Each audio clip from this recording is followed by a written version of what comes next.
Здравейте, абонати и гости на канала ми! Днес ще ви покажа ароматна, златисто изпечена баница, сочна и мека отвътре, с приятна хрупкава коричка отвън.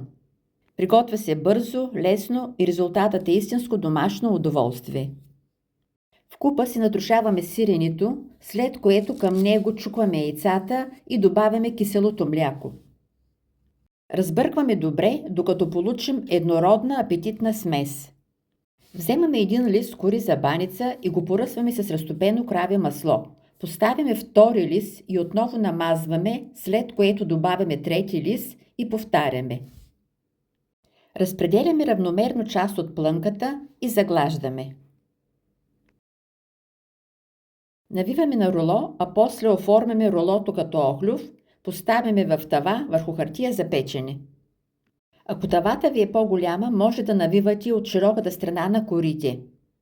Повтаряме до изчерпването им, като всяко следващо руло долепяме до предишното, за да оформим красива спирала.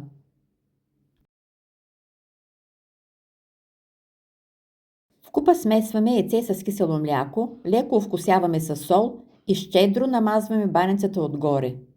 Поръсваме с сусам за допълнителен аромат. Печем в предварително загрята фурна на 180 градуса на ниско ниво за около 40-45 минути до златист завършек.